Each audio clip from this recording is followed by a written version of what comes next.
Hello friend, एक बार फिर स्वागत है आपका हमारे YouTube channel GS exam solution में। दोस्तों, आज हम इस वीडियो में हड़प्पा कालीन सभ्यता के बारे में जानेंगे और इसका जो 25 क्वेश्चन होंगे ये आपके SSC CHSL CGL SSC MTS Delhi police के लिए इंपॉर्टेंट होंगे। ठीक है, तो इस टॉपिक वाइज सीरीज को ज्वाइन करने के लिए दोस्तों आप हमारे YouTube channel GS exam solution को यूट्यूब पे जाके सर्च कर सकते हैं, ज्वाइन कर सकते हैं। उसमें जो बैच चलाया जा रहा है उसको ज्वाइन कर सकते हैं। ठीक है, तो ये जीके जीएस की जो सीरीज है ये 10वें नंबर की सीरीज है और इसको आप लोग ज्वाइन कर सकते हैं। ठीक है, फ्री में, कोई शुल्क नहीं है इसका। और 25 क्वेश्चन का जो है क्विज वो आप इस पर कर सकते हैं। ठीक है, तो चलिए आज के क्वेश्चनों को देखेंगे जो आपके बहुत ही इंपॉर्टेंट क्वेश्चन है आपके एग्जाम के लिए। तो कौन कौन से महत्वपूर्ण प्रश्न है आपके हड़प्पाकालीन इतिहास से, तो देख लीजिए। पहला क्वेश्चन है आपके सामने, हड़प्पा जो सभ्यता है इसकी खोज किस वर्ष की गई थी। तो हड़प्पा सभ्यता की खोज दोस्तों 1921 में की गई थी। ठीक है, ये हड़प्पा कालीन, उस समय भारत और पाकिस्तान एक ही थे, पाकिस्तान भारत से अलग नहीं हुआ था, तो भारतीय, ठीक है, तो भारत में यही चीज़ व्यवस्थित थी। लेकिन जब 1947 में भारत का विभाजन हुआ तो बहुत सारे जो सिंधु घाटी सभ्यता की जगह थी वो पाकिस्तान में चली गई। ठीक है, तो याद रखिए 1921 में हड़प्पा सभ्यता की खोज हुई थी। दूसरे नंबर का क्वेश्चन देखिए, संदेहवासी घर बनाने में किसका प्रयोग करते थे। अब हड़प्पा कालीन या सिंधु सभ्यता के समय में जो घर बनाए जाते थे वो किसके बनाए जाते थे। तो दोस्तों उस समय भी लगभग पक्की ईंटों का आविष्कार हो चुका था। ठीक है, और उस समय सभी घर जो होते थे नगरों में, वो नगरीकृत था आपका संदेव काल, तो पक्की ईंट का इस्तेमाल किया जाता था घर बनाने में। तीसरे नंबर के क्वेश्चन में देखिए कि सिंधु घाटी सभ्यता में जो चावल के साक्ष्य हैं कहाँ से मिले हैं। तो सिंधु घाटी में चावल के जो साक्ष्य हैं वो सबसे पहले लोथल में मिले थे। ठीक है, तो इसका राइट आंसर हो जाएगा लोथल, विकल्प सी। इस सिंधु घाटी सभ्यता में चावल के जो साक्ष्य हैं सर्वप्रथम लोथल से मिले हैं। लोथल बहुत ही फेमस क्षेत्र था आपके सिंधु घाटी में। क्यों? क्योंकि यह जो है लोथल एक प्रकार से बंदरगाह अब यहाँ पे उपस्थित था जो अंतर्राष्ट्रीय बाजार के लिए यहाँ पे काम होता था। ठीक है, तो लोथल बहुत ही फेमस जगह था, तो ये आपके गुजरात में पड़ता था। तो सिंधु घाटी सभ्यता में जो चावल के साक्ष्य हैं लोथल से मिले हुए हैं। चौथे नंबर के क्वेश्चन पे नज़र डालेंगे कि हड़प्पावासी किस वस्तु के उत्पादन में सर्वप्रथम थे। तो देखिए विश्व में कपास का जो क्वेश्चन पूछता है कि विश्व में कपास सबसे पहले किसने खोजा, तो सिंधुवासियों ने खोजा था। ठीक है, और हड़प्पावासी जो थे ये कपास के उत्पादन में सर्वप्रथम थे। ठीक है, कपास के उत्पादन में जो सिंधुवासी थे ये बहुत ही आगे थे। ठीक है, तो याद रखिएगा इसका विकल्प जो आपका डी होगा सही हो जाएगा। जाहिर सी बात है जब कपास इन्होंने उत्पादन शुरू किया होगा तो उससे बने हुए वस्त्र भी क्या बहुत ही बहुतायत में मिलता था, उसी का ये लोग व्यापार करते थे। तो प्रमुख व्यापार इन लोगों का सूती वस्त्र का था। तो इस तरह से विकल्प डी इसका सही उत्तर होगा। पाँचवें नंबर के क्वेश्चन को देखिए कि हड़प्पा कालीन स्थल रोपड़ जो है किस नदी के किनारे पे अवस्थित है। तो हड़प्पा कालीन स्थल या रोपड़ जो है ये सतलज नदी के तट पर स्थित था। ठीक है, तो इसका राइट आंसर हो जाएगा विकल्प पे कि हड़प्पा कालीन स्थल रोपड़ जो है सतलज नदी के किनारे पे अवस्थित था। छठे नंबर के क्वेश्चन को देखेंगे कि मांडा जो है किस नदी के किनारे पे स्थित था।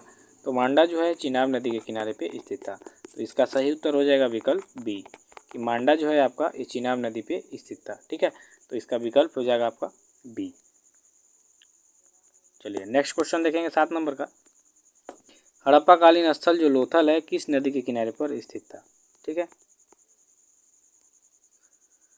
तो हड़प्पा कालीन जो स्थल लोथल था, अभी हमने बताया कि चावल के साक्ष्य जो सर्वप्रथम थे लोथल से ही मिले थे और लोथल में ही एक बंदरगाह भी था आपका।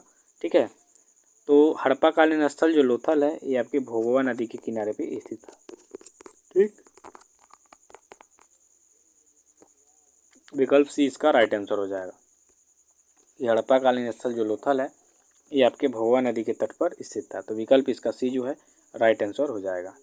चलिए नेक्स्ट क्वेश्चन देखेंगे दोस्तों। तो आपका नेक्स्ट क्वेश्चन है 8 नंबर में कि सिंधु सभ्यता में जूते हुए खेत के जो साक्ष्य हैं कहाँ से मिले हैं।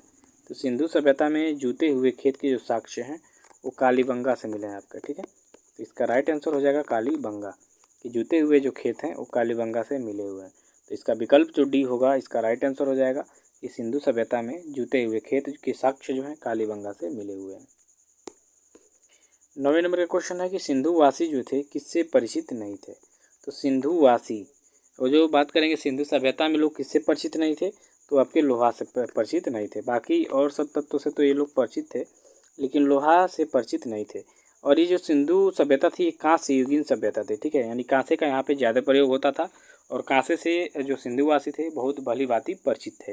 लेकिन लोहा का अभी उल्लेख नहीं मिला है कि इस काल में लोहा से बनी हुई चीज़ें प्राप्त नहीं की गई हैं, तो इसलिए कहा जाता है कि सिंधुवासी जो थे लोहा से परिचित नहीं थे। लेकिन यह जो युग है सिंधु युग या हड़प्पाकालीन युग, ये आपका कांस्य युगीन था, क्योंकि कांस्य का उत्पादन जो बहुताय में करते थे, तो इसलिए विकल्प इसका ये जो होगा इसका सही उत्तर हो जाएगा, ठीक है, ये सही उत्तर होगा, ठीक है। लोहा, सिंधुवासी लोहा से परिचित नहीं थे।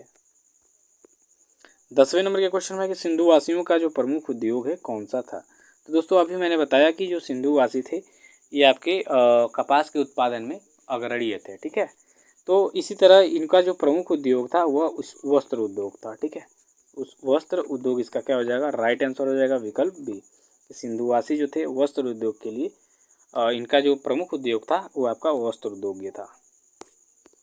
11 नंबर के क्वेश्चन देखिए कि किस पशु के अवशेष सिंधु घाटी सभ्यता से प्राप्त नहीं हुए हैं। तो किस पशु के अवशेष जो है सिंधु घाटी सभ्यता से प्राप्त नहीं हुए हैं दोस्तों, तो आपका घोड़ा है, ठीक है। घोड़े का जो है अवशेष आपके सिंधु घाटी सभ्यता से नहीं मिला है, ठीक है। तो इसका विकल्प सी हो जाएगा सही उत्तर। 12 नंबर के क्वेश्चन में है कि हड़प्पा की मिट्टी के बर्तनों पर सामान्यतः किस रंग का उपयोग हुआ था। तो हड़प्पा की मिट्टी के बर्तनों पर सामान्यतः जो है लाल रंग का उपयोग हुआ था। तो इसका जो सही उत्तर हो जाएगा विकल्प डी हो जाएगा कि हड़प्पा की मिट्टी के बर्तनों पर सामान्यतः लाल रंग का उपयोग हुआ था। 13 नंबर के क्वेश्चन है दोस्तों कि भारत में खोजा गया सबसे पहला पुराना जो शहर है कौन था। तो भारत में सबसे पहले खोजा गया पुराना जो शहर था मोहनजोदड़ो था। सॉरी भारत में खोजा गया सबसे पहला पुराना शहर जो था हड़प्पा था, ठीक है। तो इसका सही उत्तर हो जाएगा आपका विकल्प ए कि जो भारत में खोजा गया सबसे पुराना शहर हड़प्पा था। 14 नंबर के क्वेश्चन को देखेंगे कि सिंधु घाटी सभ्यता की विकसित अवस्था में निम्नलिखित में से किस स्थल से घरों में कुओं के अवशेष मिले हैं। तो सिंधु घाटी जो विकसित सभ्यता थी इसमें अगर जो देखा जाए कि किस स्थल से घरों में कुओं के अवशेष मिले, यानी हर घर में कुआं मिला है, तो आपका मोहनजोदड़ो था, ठीक है। मोहनजोदाड़ो भी कहीं कहीं रहता है, मोहनजोदड़ो भी रहता है, ठीक है। तो मोहनजोदड़ो या मोहनजोदाड़ो कुछ भी बोलिए, तो यहाँ से जो है हर घर में कुएं मिले हैं और ये बहुत ही विकसित शहर था मोहनजोदाड़ो। 15 नंबर का क्वेश्चन देखिए कि सिंधु सभ्यता की जो खोज है किसने किया था दोस्तों। तो सिंधु सभ्यता जो है दयाराम साहनी या हड़प्पा सभ्यता की बात करेंगे तो यह दयाराम बहादुर साहनी ने इसको खोजा था। कब खोजा था दोस्तों, 1921 में सिंधु प्रांत में, ठीक। तो विकल्प इसका जो सी होगा राइट आंसर हो जाएगा कि सिंधु सभ्यता की खोज जो है दयाराम साहनी ने किया था। 16 नंबर के क्वेश्चन में है कि संध्यावासी जो है मिठास के लिए किसका प्रयोग करते थे। तो दोस्तों संध्या यानी सिंधु सभ्यता के जो लोग थे मिठास के लिए चीनी गुड़ का इस्तेमाल नहीं करते थे, इसके लिए वो शहद का इस्तेमाल करते थे, ठीक है। शहद आप लोग जानते ही हैं कि मधुमक्खियों के छत्ते से प्राप्त किया जाता है, ठीक है। ये एक प्रकार का शर्करा ही है। तो संध्यावासी जो मिठास के लिए प्रयोग करते थे शहद है, और ये कई लाखों वर्ष तक ये सड़ते ख़त्म नहीं होते हैं, इनका स्वाद वैसा का वैसा बना रहता है। तो बहुत ही अमर चीज़ है ये। 17 नंबर के क्वेश्चन को देखिए कि स्वतंत्रता प्राप्ति के पश्चात भारत में सबसे अधिक संख्या में हड़प्पा युगीन स्थलों की खोज किस प्रांत में हुई है। यानी स्वतंत्रता यानी 1947 के बाद अगर जो भारत में देखा जाए तो सबसे अधिक हड़प्पाकालीन स्थल किस प्रांत में खोजे गए, तो गुजरात में। इसका राइट आंसर हो जाएगा गुजरात। विकल्प ए जो है इसका सही उत्तर हो जाएगा, ठीक है। चलिए 18 नंबर के क्वेश्चन को देखिए, सिंधु घाटी के लोग किस में विश्वास करते थे। तो दोस्तों सिंधु घाटी के जो लोग थे इसमें महिलाओं के प्रति बहुत ही ज़्यादा सम्मान वाली चीज़ें देखी गई हैं, तो इसलिए इसको कहा गया कि मातृशक्ति था, ठीक है। महिलाओं को बहुत ही ये लोग ऊपरी दृष्टि से देखते थे, एक समझ लीजिए पूजनीय थी उस समय की महिलाएं, ठीक है। तो सिंधु घाटी के लोग जो है मातृशक्ति में विश्वास करते थे। अगला है 19 नंबर के क्वेश्चन में कि हड़प्पाकालीन के लोगों ने नगरों में घरों के विन्यास के लिए कौन सी पद्धति अपनाई थी। तो घरों के विन्यास के लिए इन्होंने जो है ग्रिड पद्धति अपनाई थी, ठीक है। ग्रिड पद्धति ये बहुत इंपॉर्टेंट है क्वेश्चन, ये आपके एग्जाम में बार बार आता है। तो इसका विकल्प जो सी होगा राइट आंसर हो जाएगा इसका, ठीक है।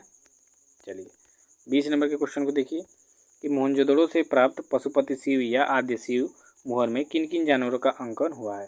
तो देखिए दोस्तों जो मोहनजोदड़ो से प्राप्त पशुपति शिव की जो मोहर मिली है इसमें हाथी और चीता, गैंडा और भैंसा, हिरण, ये सभी मिले हुए हैं, ठीक है। इन सभी का चित्र अंकित है। तो इस तरह से इसका राइट आंसर हो जाएगा ये सभी, हाथी और चीता, व्याघ्र मतलब चीता ही होता है, गैंडा एवं भैंसा और हिरण, इन सभी का क्या हुआ है, चित्रों का अंकन किया गया है। किस पे, तो मोहनजोदाड़ो से जो प्राप्त पशुपति शिव की मुहरें हैं उस पे। 21 नंबर के क्वेश्चन को देखिए कि किस हड़प्पाकालीन स्थल से नृत्य मुद्राओं वाली स्त्री की कांस्य की मूर्ति प्राप्त हुई है। तो नृत्य करती हुई मुद्रा जो मुद्रा है जिसमें नाच रही स्त्री, उसकी कांस्य की मूर्ति कहाँ से प्राप्त हुई है दोस्तों, तो वो भी आपके मोहनजोदड़ो से या मोहनजोदाड़ो से मिली है। ठीक है, तो इसका जो राइट आंसर हो जाएगा विकल्प ए हो जाएगा। ठीक है, चलिए 22 नंबर के क्वेश्चन को देखिए कि निम्नलिखित में से कौन मोहनजोदड़ो की सबसे बड़ी इमारत मानी जाती है। तो इनमें से कौन मोहनजोदड़ो की सबसे बड़ी इमारत मानी जाती है दोस्तों, तो यहाँ से प्राप्त विशाल स्नानागार जो है यह सबसे बड़ी अभी तक की इमारत मानी गई है मोहनजोदड़ो की खोज में। 23वें नंबर के क्वेश्चन में है कि हड़प्पा एवं मोहनजोदड़ो की जो पुरातात्विक खुदाई हुई उसके प्रभारी कौन थे। तो हड़प्पा एवं मोहनजोदड़ो की जो पुरातात्विक खुदाई हुई इसके प्रभारी थे सर जॉन मार्शल। तो इस तरह से विकल्प आपका जो सी होगा इसका सही उत्तर हो जाएगा। 24 नंबर के क्वेश्चन में है कि मिट्टी से बने हल्के जो साक्ष्य हैं वो कहाँ से मिले हैं। तो मिट्टी से बने हल्का साक्ष्य, ठीक है, ये देखिए इंपॉर्टेंट क्वेश्चन है, इसको इंपॉर्टेंट कर लेंगे कि मिट्टी से बने हुए हल्का साक्ष्य जो है कहाँ से प्राप्त किया गया सिंधु सभ्यता में। तो कहाँ से प्राप्त किया गया दोस्तों, तो ये प्राप्त किया गया आपके बनमाली से। ठीक है, तो इसका राइट आंसर होगा विकल्प डी कि जो है मिट्टी के बने हल्का साक्ष्य जो है आपके बनमाली से मिले हुए हैं। तो विकल्प इसका डी हो जाएगा राइट आंसर। अब 25 नंबर के क्वेश्चन को देखिए, ये जो स्वास्तिक का चिन्ह है ये किस सभ्यता की देन है, ये आपका क्वेश्चन है।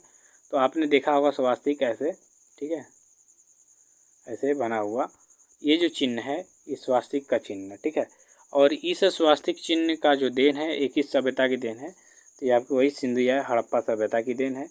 यही से सबसे पहले जो है स्वास्तिक चिन्ह का जो है चित्र मिला हुआ है, अंकित किया हुआ। तो इस तरह से स्वास्तिक चिन्ह का जो सभ्यता की देन है वो हड़प्पा सभ्यता है। तो इस तरह से विकल्प आपका हो जाएगा ए इसका राइट आंसर। ठीक है, तो चलिए दोस्तों आज के वीडियो में बस इतना ही, मिलते हैं नेक्स्ट वीडियो में, तब तक के लिए धन्यवाद, थैंक यू सो मच।